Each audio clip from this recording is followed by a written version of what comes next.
this Sunday on Rosemary Barton Live. We're transforming this economy to become more resilient, more independent. Canada adds jobs amid a contraction in GDP. Is a technical recession the sign of a broader slowdown? Ryan Turnbull, Parliamentary Secretary to the Minister of Finance, is here. I think we have to see this as a dynamic process. Ottawa unveils its plans for developing artificial intelligence, promising new jobs and opportunities for Canadians. But are there enough safeguards? AI expert Valerie Pisano joins us. She's someone who I think it will come naturally. She's an incredible listener. Louise Arbour is installed as Canada's next Governor General tomorrow. What does a role like that mean for her and her family? My conversation with her daughter about her mom becoming the King's representative in Canada. It all starts now on Rosemary Barton Live. Hey, thanks for joining us on this Sunday. Canada's job numbers grew last month, marking the first significant employment gain since November. It's a boost for Canada's economy that recently fell into what is called a technical recession. Obviously, the Canadian economy is going through a fundamental transformation. Canadians understand the complexity and volatility that we're seeing in the world economy. But I've always said that I am very confident in the Canadian economy. It comes also as the Liberal government's one-time grocery benefit to top up millions of Canadian bank accounts took hold on Friday. But is a bump in jobs enough to turn the economy around? We did ask to speak to the finance minister. He was not able to find the time, but Ryan Turnbull is the parliamentary secretary to the minister, and he did find the time, and we're delighted to see you. Nice to see you, Ryan Turnbull. Great to be here, Rosemary. So I'm going to start with this whole recession or not question. There was economic growth in the first quarter of 2026, a slight decline in the last quarter. Two quarters where there was not enough growth, I guess, technically a recession. How would you characterize the economy right now? Well, I mean, I think there's restructuring in the economy. There's some underlying weakness from the trade war and the oil price shocks. Yeah. But there's also some positive signs, Rosemary, and I don't think those can be ignored. I think when we look at what the Bank of Canada governor said at Public Accounts Committee last week, is he said, he sort of said, whoa to the conservative narrative in declaring this a full-blown recession. There's a very big difference between a technical one that is pretty much statistically insignificant in terms of a 0.036 contraction in the economy. Most people would say that that's not significant, and that's not me saying that. That's chief economists in some of our financial institutions who have come out and said they don't like the term technical recession, and they don't believe that. And I think the job numbers prove that you've pointed to here: 88,000 jobs, 8 times that anticipated for this month. I think the anticipation or the projection was about 10,000. So it's significantly higher. And I think what we're seeing again and again is that the Canadian economy is proving more resilient at a time of unprecedented change and shock.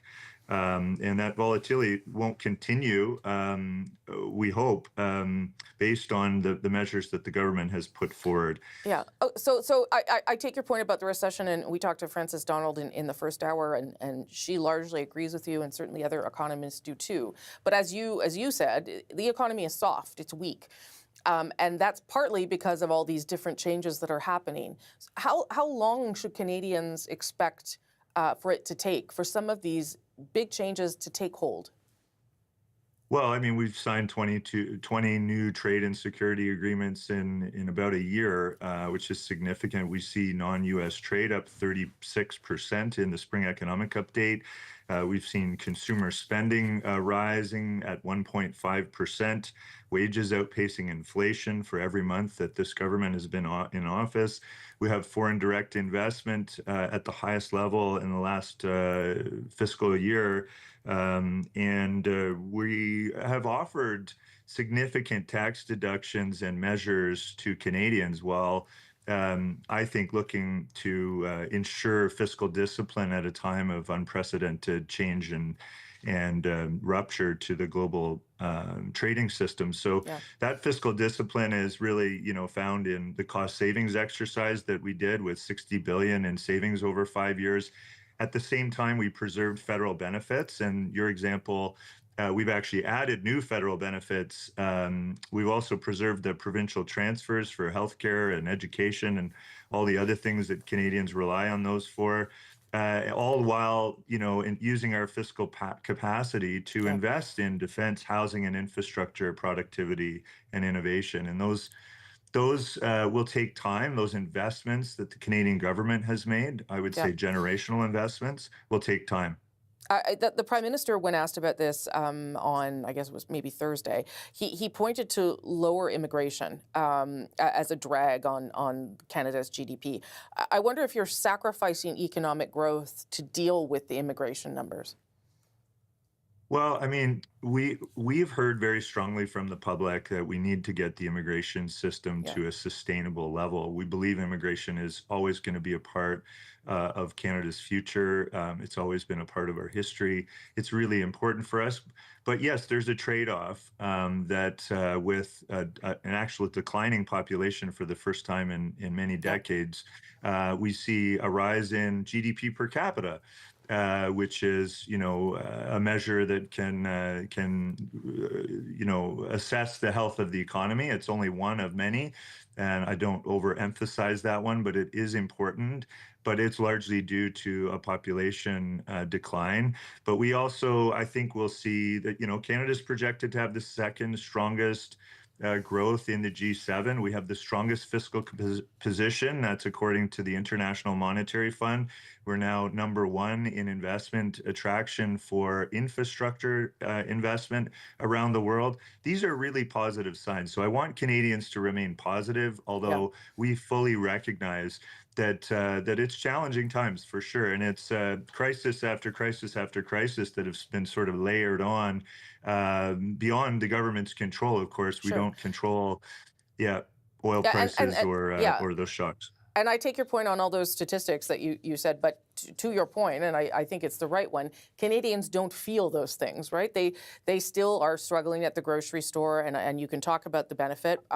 The gas tax pause that was put in place was largely eaten up by the fact that oil still kept going higher and higher.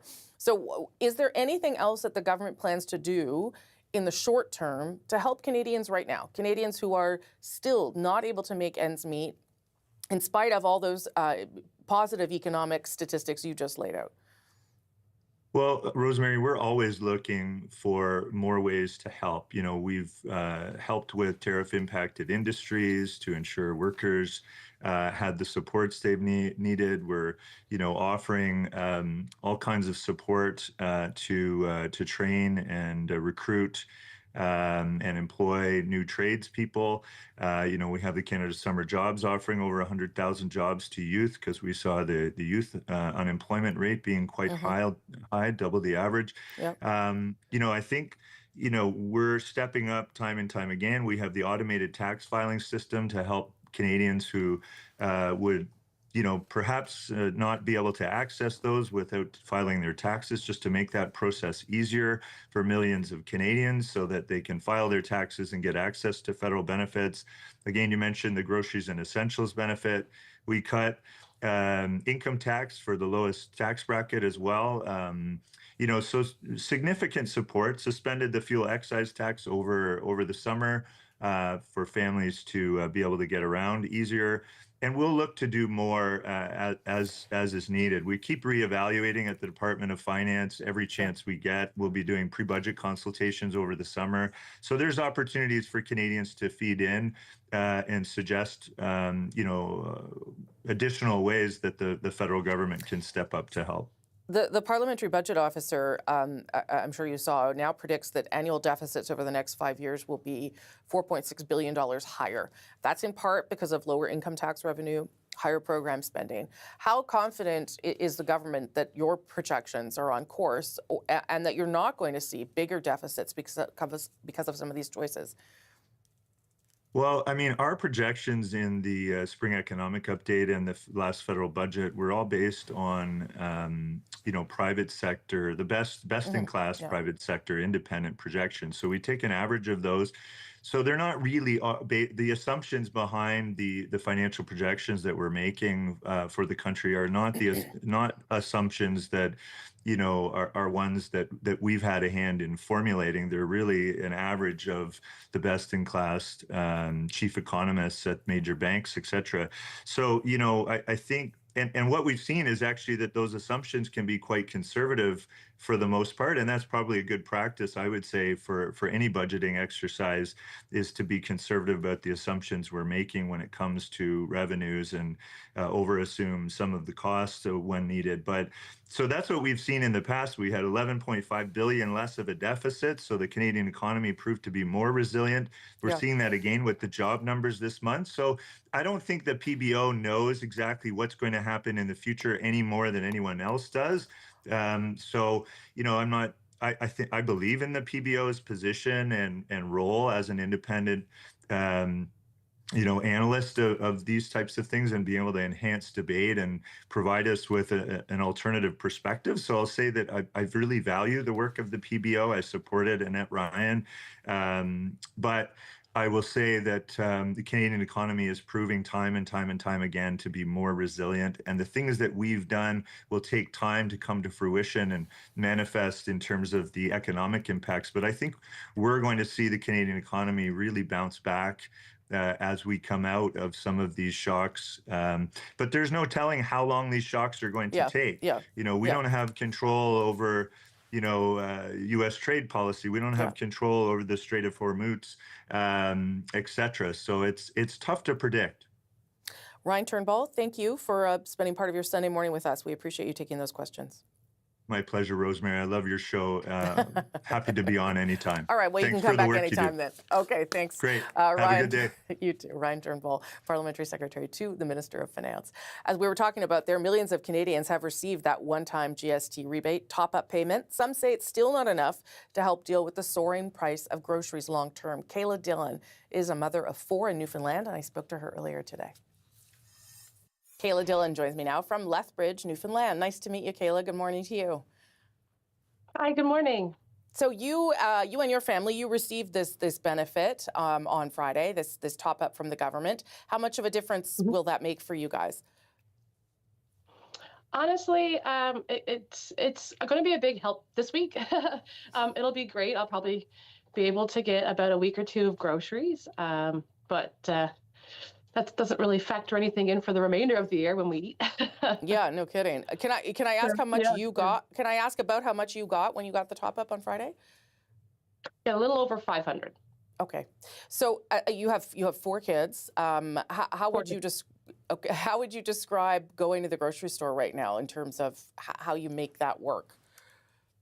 Yeah, it is a big bag of anxiety walking into the grocery store, honestly. My kids vary in age. So, I have a teenager who could eat us out of the house, and then I've got younger children. One of my children is neurodivergent, so there's a lot of textural issues, and every one of my children likes different things and doesn't like others. So it's a lot. It's pretty stressful going in there and trying to look at the fresh produce and, fresh meat, and going having to pass by some days because it's just insanely priced.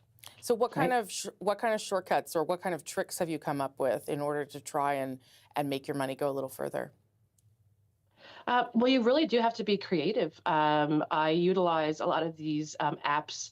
Flash Food is one of them. So a lot of times I can get decreased pricing on meats and other things that I probably would normally not buy because it's just about out of its best before, which isn't ideal. Sure. We'll utilize it, and that'll be a great way to get some beef and some chicken, but it'd be great to be able to buy it when it's at its freshest. When you heard that this benefit was happening, and when you saw it show up in your bank account, what did that mean for you? Well, it'll come in handy. I mean, like I said, I could probably get a week or 2 of groceries out of that for my family of 6. To me, it just feels like putting a Band-Aid on a broken arm, because great, I'll get a week or 2 out of groceries. And yes, that will help for that short period of time. But what about for the remainder of the year when we still need to eat? Yeah. You are also going to get, I guess, the GST benefit, that the quarterly benefit that it's related to this. I wonder if there's something else you think the government should be doing that could help people with, like yourself, and people who have big families that are struggling right now. Well, realistically, I think that putting the responsibility where it belongs should be priority one. You know, eating is a basic human need.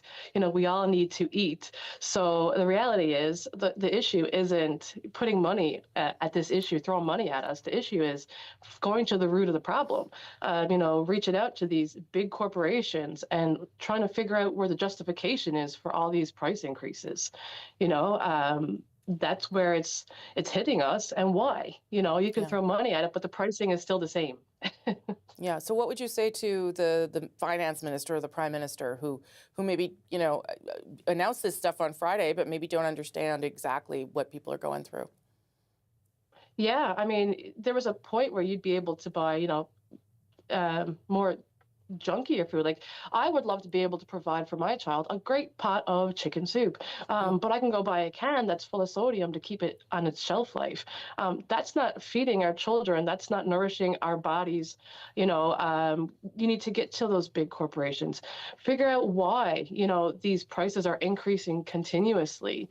You know, finding ways to regulate these food prices, whole foods especially. There needs to be regulation for the grocery because, like I said, this isn't a privilege to eat. This is a basic human need to survive. Yeah. And I know, Kayla, listen, I know so many Canadians are feeling the same way you are when you walk into the grocery store. So thank you so much for chatting with us about it this morning. Oh, thank you so much. Federal government has unveiled its strategy for AI development. What will the strategy mean for Canada's AI innovators? And will it address growing concerns around safety and guardrails? I'll speak with the CEO of one of Canada's top AI institutes. That's next. You're watching RBL.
Ottawa has unveiled its long-awaited AI strategy and says it will help ensure all Canadians benefit from artificial intelligence. Question isn't whether AI will transform our lives, it will. AI is already changing how we work, how we learn, and how we connect. The question is, will it improve the lives of all Canadians or benefit only a few? The strategy aims to address a number of issues, like new guardrails with privacy and online harms legislation to come, strengthening AI collaboration with allies, creating new jobs, and boosting AI use in the business world. I spoke with Valerie Pisano, the president and CEO of Mila, one of the top AI institutes in the country, about how this strategy will affect Canada's AI industry. Valerie Pisano, thank you so much for joining me. Happy to be here. Your institute will see some benefits from the strategy in a variety of different ways, but I wonder if you can sort of lay out areas where you think the strategy doesn't quite hit the right mark, or things that we still need to see from the government. Yeah, let's start by saying that pulling together a national AI strategy, whether you're Canada or any country in the world right now, is a very tricky project because AI touches so many different domains. On a personal note, but also representing the community at Mila, we feel like the Canadian effort really did a good job of balancing the need for adoption with, guardrails and governance, the need for national sovereignty with also the need to collaborate internationally, anchoring all of this in our values, our culture, our language. So will there be more to do? Yeah, AI changes every 90 days or so. So I think we have to see this as a dynamic process. But is this a good, robust, holistic starting point? Absolutely.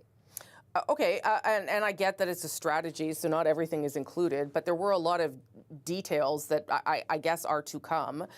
Some of them around what you're talking about, guardrails, security, privacy. The minister is talking about some of that coming in legislation on online harms and consumer privacy. But I wonder whether that was a little bit backwards, whether we should have seen the things the government is doing to regulate AI and protect Canadians but before, or should it have been more fleshed out there? It's hard to say. I don't think legislation really has its place in strategic documents for what it's worth. I think that's kind of a different conversation. And if you look at what has happened in AI since January, so much has changed. These models have exposed us to different kinds of risks. And so I also think this is further evidence that even if the government had been working on something, it likely had to take a bit of a step back. This has been the challenge, by the way, in the European Union, which has been ahead of everyone in terms of legislation for AI. Every time they thought they had cracked it, they had to go back to the drawing board and essentially ended up with a framework for assessing risk and protecting against those risks more than a very specific, rigid law. And so I think something similar is happening right now in Canada. Okay, so let's talk about how Canada is sort of viewed as a leader because of the things that we have created and founded in this country when it comes to AI. What did you see in that strategy that can help Canada capitalize on that and really tap into that in terms of maintaining our leadership role? Yeah, all the core components are there. So number one, we get very excited when we talk about AI, we talk about models and computers, but really it's a lot about the talent, the know-how. We have the privilege of having invested in talent for the better part of the last decade. And so that's being renewed and reinforced. Yet we know that we've had trouble historically converting the ideas that come out of these labs into new ventures, into new companies, a lot of investment, maybe even a historic investment in creating new ventures, but also making sure that the bulk of our economy, which is small and medium enterprise, have the means and the tools and the training to adopt the technology. So that was really, really important to us. And of course, it talks a lot about sovereignty. Another word would be resiliency. I don't think we're ever going to be fully sovereign on anything that is digital, but are there elements of the AI ecosystem which absolutely should be built by Canadians, owned by Canadians, on Canadian soil? Yes. And so investing more in data and compute, all those kinds of components is really critical. And it seems to us like we're capturing it all. They're not all equal in terms of size of investment, speed of action. Some things we need to move on very, very quickly. Talent and venture creation is one example of that. And others will take a bit more time, but can be really beneficial. For example, international collaborations on AI. Well, the strategy does talk about job creation, 250,000 jobs through AI adoption by 2031, talks about other AI-related jobs and work placement, which all sounds good. But what does it say, or what should it say going forward about potential job losses? Because I think that's the other piece that Canadians are worried about. Great, you're going to create a bunch of jobs for AI, but what about all the things that will be replaced by it? Yeah, that's an absolutely fair question. And I'm an economist by training, so I've been following what the economists have been saying. And the truth is, we don't know yet. There are many possible paths in terms of how AI is going to impact the job market. In all of these possible scenarios, we need a workforce that is trained. That's like a no-regret move. This is going to be tricky to implement. It's easier said than done, but is it the right goal here? Is it the right ambition that we should be setting, especially in terms of the kind of population we have here in Canada? Absolutely. And so I think that's going to be key going forward. The other thing that the strategy talks a lot about is trust, finding a way to build trust between Canadians and the use of AI, or people who are trying to create content with AI, or companies with AI. What does that look like? Because it already seems like that the horse is out of the barn when it comes to trust. A lot of people are sort of scared, I think, a little bit about AI. So what do you think that looks like? Yeah, and I want to say, I think that that fear is legitimate. Like, social media didn't do us good. Yeah. And now we have a bit of hindsight on it, and we're like, we should have been thinking about these things over the course of the last few decades, and now we're kind of stuck with something we don't really like. Yeah. And there are many questions about this technology. It takes us into areas that don't serve our collective good, to be honest. And so I think it's really important to acknowledge that, but not acknowledge it just to pay lip service to it. Actually, like, wrestle with what's underneath that, which is the technology will be a part of our lives. Like, we are in a world of AI. But there are so many things we can still decide about where AI is useful, where we want it to play a role, where it helps us innovate, and where it doesn't have its place, or where we want to make sure that we use it in a very kind of restrictive or thought through way. And so AI is inevitable, but what we do with it is still very much in our control. And so those are the kinds of things we need to be thinking about, and that hopefully the strategy steers us into. The other area that I felt what was maybe not there, and maybe it's to come, is around the data centers themselves and the impact on communities, on climate change, on the use of energy and water.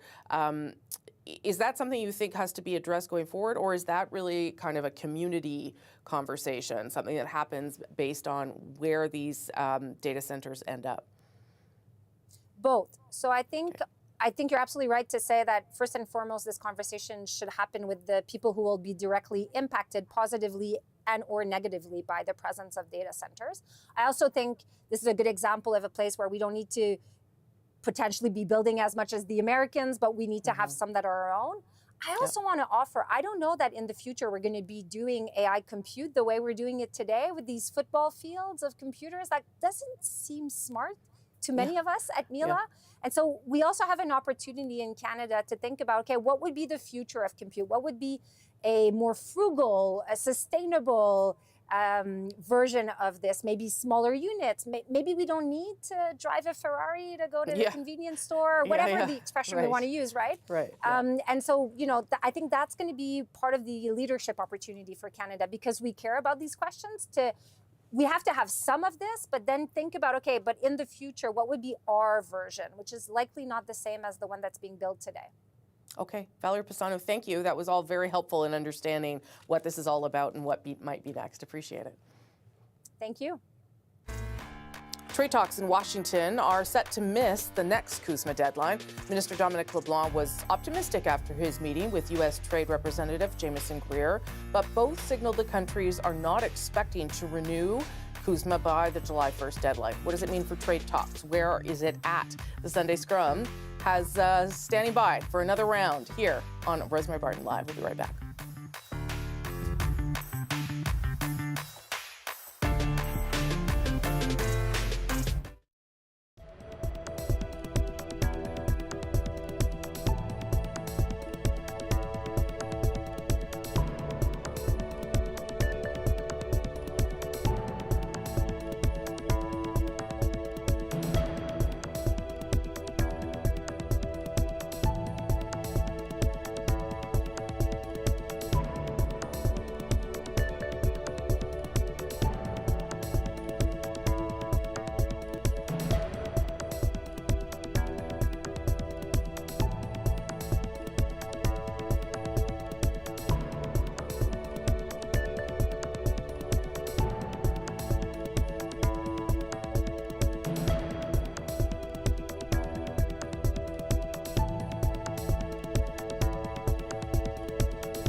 U.S. is starting to get the issues on the table that they really want addressed in the CUSMA review. We're advancing the wider trade issues, including the 232s on auto, steel, aluminum. I think we're ready for a bumpy ride. It's always a bumpy ride with the Americans these days, but I think we've made our case in a number of areas. Former Conservative Party leader and current member of the Canada-U.S. Advisory Committee, Erin O'Toole, from our conversation last hour. Canadian representatives were in Washington this past week, and they struck an optimistic tone about trade negotiations, which haven't officially started, but at least they're talking, despite signals from both sides that CUSMA review deadline of July 1st will be blown past. Doesn't mean that the agreement is over, just means they continue working. So what does it mean for Canada's trade deal with the U.S.? Let's bring back our Sunday Scrum. Stephanie Levitz is a senior reporter in the Globe and Mail's Parliament Hill Bureau in Ottawa. Sherelle Evelyn, the managing editor of the Hill Times, also in Ottawa.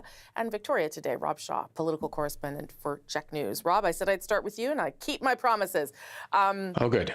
After that conversation with Erin O'Toole and then a couple other people from the council that were speaking, and even from what the Prime Minister said, I thought there was maybe a little bit of a shift this week in terms of where things are going.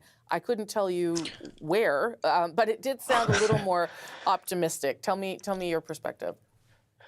Yeah, I guess so. I mean, it is interesting that Dominic LeBlanc comes out and says things look, potentially optimistic here after his round of negotiations and his meeting with U.S. Trade Representative Jameson Greer. But, immediately we get hit with the U.S. rope-a-dope, which is the 10%, new forced labor tariff. So it's a reminder, I think, that the United States says one thing in one room and then hits us with another thing on social media to keep Canada on the back foot. I will say that the reaction to the 10% new tariffs, I think, gives the Prime Minister breathing room. We don't see the public outrage or concern that we did 18 months ago with the first round of American tariffs. It's so complicated.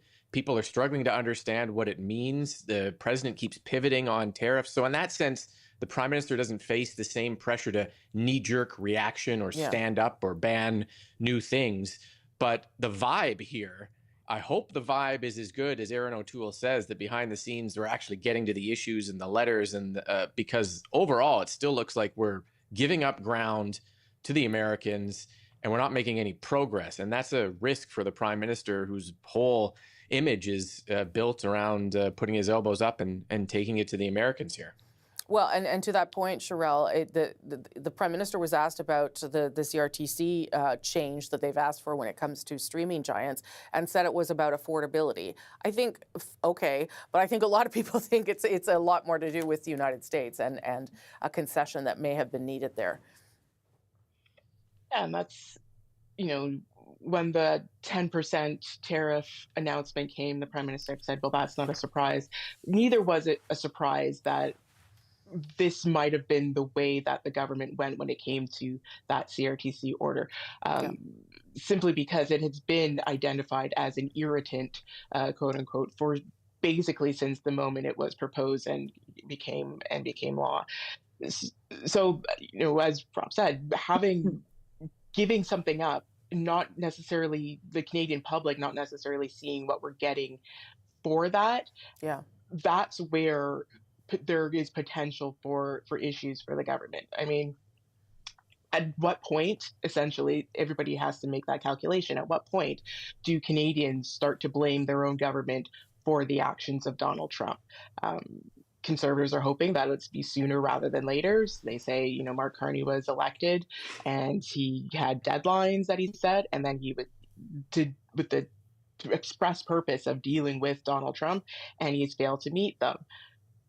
But at the same, everybody who is in those rooms is coming out of those rooms saying, hey, things are maybe kind of rosy, but we all know that things are going to be bumpy and there's talk of turbulence and it's going to be a rough ride and it's unpredictable because that's just who you're dealing with. Yeah, I think that's a really smart point there, Stephanie, that Sherelle makes about you're trading things off, but we don't know what we're getting in return. Or are you just trading things off to get the conversation started, or because you don't want to further irritate them with something that you know is going to be problematic? It's like it's all quite obscure what's going on, I guess. Yeah, I mean, if this was a multiple choice question, it's select E for all of the above. And I think one of the challenges the Carney government has is the things that Canadians might view as concessions, Americans see as, well, we told you not to do that in the first place. That's right. Right. So Americans, on CRTC, on taxes on the online streaming companies, which are largely Americans had already pinpointed that as something, hey, don't do that. And then we did it. And so then if we walk it back, it's not really a concession, right, in that sense. And so the question becomes, what are the real concessions on the table? What are the things that Canada is prepared to give up? And what would America be willing to do in return? I think it's interesting, and albeit constantly frustrating, that you have Dominic LeBlanc, who by his very nature is a good times guy. I mean, when has Dominic LeBlanc been a sourpuss or sounded a warning note on anything? It's his nature to be positive and optimistic, and some of that's obviously political spin. But we get to a point where it would be so nice and refreshing to have some transparency from the Carney government about what that rocky ride might in fact look like. What are the things that Canada is thinking about? And nobody's asking to put all of their cards on the table. I don't think that's realistic. I don't think it's effective in terms of negotiations. But what are we really talking about here? And the challenge broader for Canadians as a whole is that we have CUSMA, and 85% of goods are still tariff-free, and that's fantastic. And then you have the 232 tariffs that are, the negotiations on those, that's steel, auto, those sectors, they're being lumped together when they're not quite the same thing in their own way, which is to say, are we is there anything in CUSMA, I guess I'd like to know from both sides, is there anything else in CUSMA that we're thinking about ditching? Yeah. What in there is at risk right now? And then what about the 232s? If we can get to a point, which I think maybe Canadians are at, that those tariffs are not going to go to zero. There is going to be some level of tariff because that's the United States' trade and foreign policy right now, and we're not going to get them to upend that. All this to say, a lot of mixed messaging, a lot of questions, and if there is a bumpy ride coming, maybe we're already on that bumpy ride. Are we getting off the ride, or are there just more bumps? The Carney government should talk a little bit more to Canadians about that. Yeah, I mean, I joked with Aaron O'Toole for him to just tell me all the things that were in the American letter where they've sort of laid out what their concerns are. I'm pretty sure the four of us could put together what those concerns are if we put our heads together. But it would be a nice to know what the U.S. is looking for. The Canadian officials say it's not their job to make that public. Okay, but Rob, I think Stephanie's right. These are all we don't really know what's going on. Yeah, and I think Stephanie's right too, that are we giving up things that the Americans just are we trying to make concessions on the online streaming act to save the dairy sector? But in fact, the Americans don't view it that way. They just view it as you shouldn't have done that. I think that's a great point. But it gets confusing because out here, just to add to the other things that aren't actually related, the softwood lumber tariffs are the dominant issue in British Columbia, not even remotely related to the different paths of what we're talking about, predates all of this, and yet the Premier here is putting pressure on the Prime Minister to use that as a way into the deal. And then we start deluding ourselves in a way that somehow maybe this November timeline for midterms is going to put pressure on the President to show some progress, yet every time we've set one of those kind of deadlines in our mind, it fails to do anything. So we're completely in the dark here on what the negotiating position is, the timeline, and whether it gets bumpier. And that, I think, kind of builds a little bit of frustration and confusion over the government's strategy. Yeah. Last 30 seconds or so to you, Sheryl. We know that the United States president likes drama. And we know that if this July 1st deadline is to indicate renewal, they may not do that, which would lead to, ongoing annual renewals until somebody maybe says, hey, 6 months from now, we're pulling out of this deal, or we're going to keep this going till 2036. Yeah. And until such a time as somebody and it would have to come from the U.S., somebody finally puts their foot down and says, no, we're going to stop this and we're going to do it one way or the other. I think that's kind of the ride that we're on. And so until such a point where either Donald Trump leaves office, or somebody, or the midterms happen, or somebody gets fed up and says, Congress, which have you, this has to end, I think we're going to be in for a ride for a while. I was sort of optimistic when I started this conversation with the three of you, and now I'm not. So that's what journalists do to each other. Rob Shaw, Sherelle Evelyn, Stephanie Levitz, thank you all so much. Enjoy the rest of your Sunday. Thanks for spending some time with us. Louise Arbour will become Canada's next Governor General tomorrow. I sat down with someone who knows her pretty well to hear more about the person behind the role. Emily Taman is Louise Arbour's daughter, and she traveled with her mom just last week to meet the King. She'll be there tomorrow, of course. She'll join us next. You're watching Rosemary Barton Live.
Tomorrow, Louise Arbour will be sworn in as Canada's next Governor General. It is the latest title in a long and impressive career that includes Supreme Court Justice, United Nations High Commissioner of Human Rights, Chief Prosecutor of the International Criminal Tribunal for the former Yugoslavia, but also Rwanda.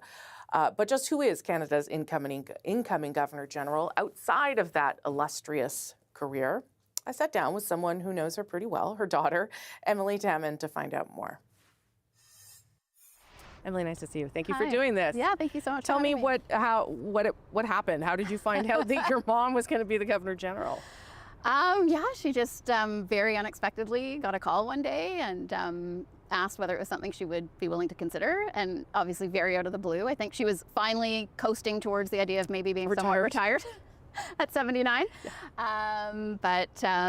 So she was kind of, do you think I should do this? And we had a great conversation about it. And I could just see the sparkle in her eye, and the idea of kind of digging in again and having work to do was something that I could see right away that she was going to be up for.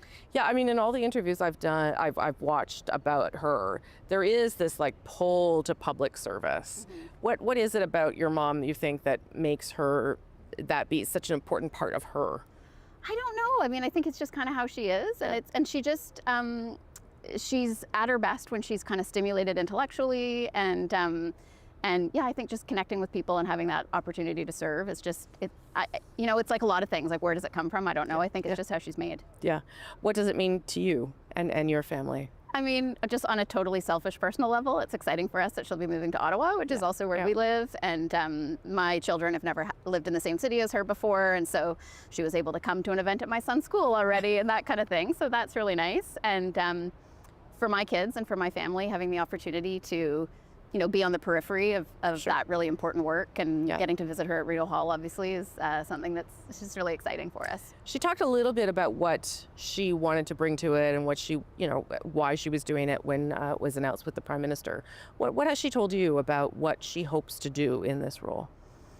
I mean, I think I would mostly leave it to her to kind of speak to that, but like, I think it's a kind of, as you said, just the opportunity to be a part of an institution that's really important in our democracy, especially at a time when I think there's a lot of threats to kind of Canadians' trust in institutions. And she's someone who I think it will come naturally to her to be able to build trust with people. She's an incredible listener.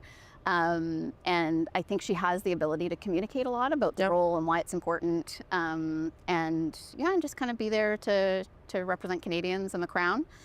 In a way that I hope people will feel connected to, and I think they will. And she was able to go over and meet the King, and I think you were there with her? I was. What was that like? It was just really special. I mean, it was just fun to go on a trip together, and just again to kind of get this first early taste of what this life is going to be like for her. It's a very different way of traveling. Yes. Yes. And yeah, it was special. And he was, I know you can't talk about the private conversations, but what was the reception like with him? And because he has a special relationship with Canada, obviously. So I wasn't in the room for the substantive part of the meeting. I would just had the opportunity to say hello quickly at the very end.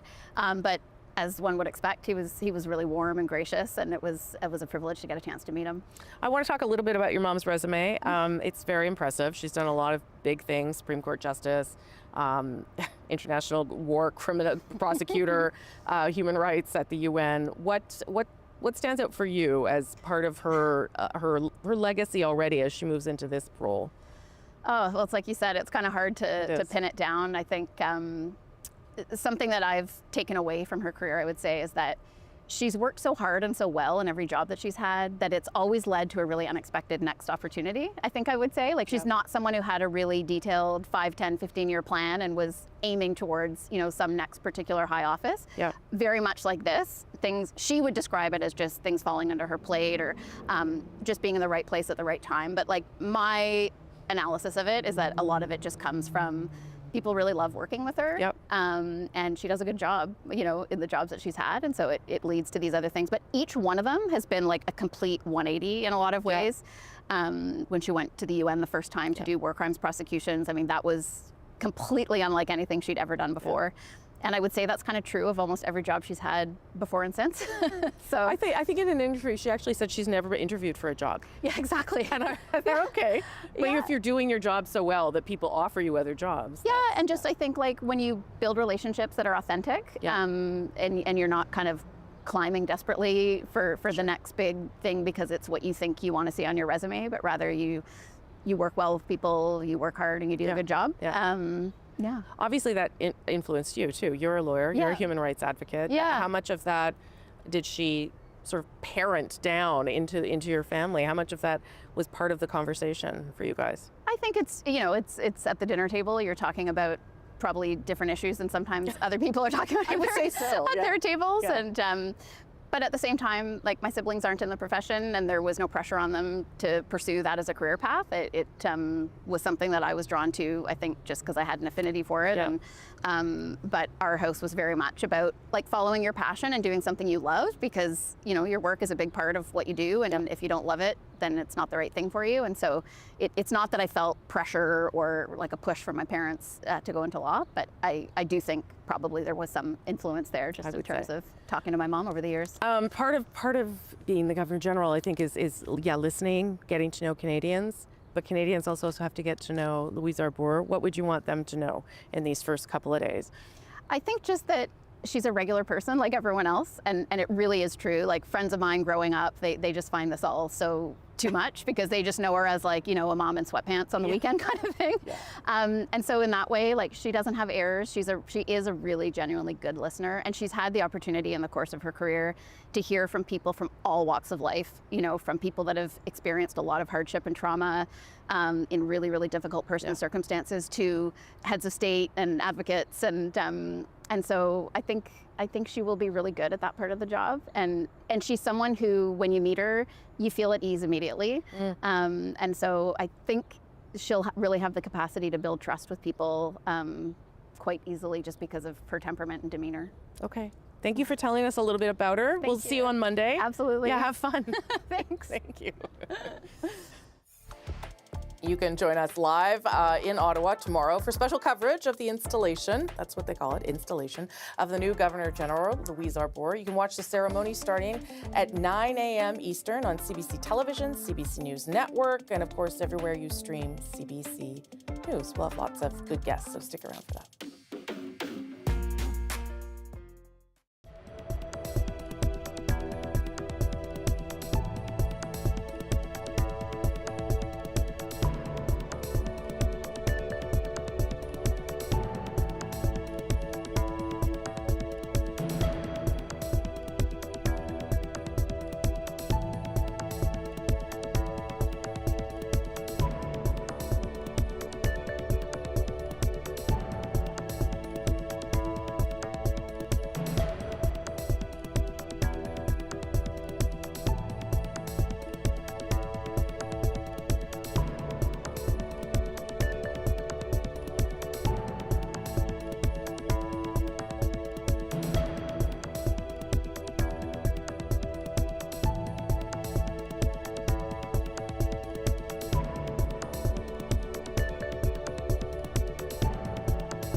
Again, you can join us live tomorrow from Ottawa for special coverage of the swearing-in of the new Governor General, Louise Arbour. That ceremony begins at 9 a.m. Eastern. There you can see everywhere you watch CBC Television or stream CBC News. We'll be there from 9 through the morning, David Cochran and I, and lots of special guests who know Madame Arbour and have lots of things to tell you about who your next Governor General will be. I'm Rosemary Barton. Thanks so much for watching. I'll see you back here next Sunday. Well, I'll see you tomorrow, too. See you tomorrow. Bye-bye. Have a good day.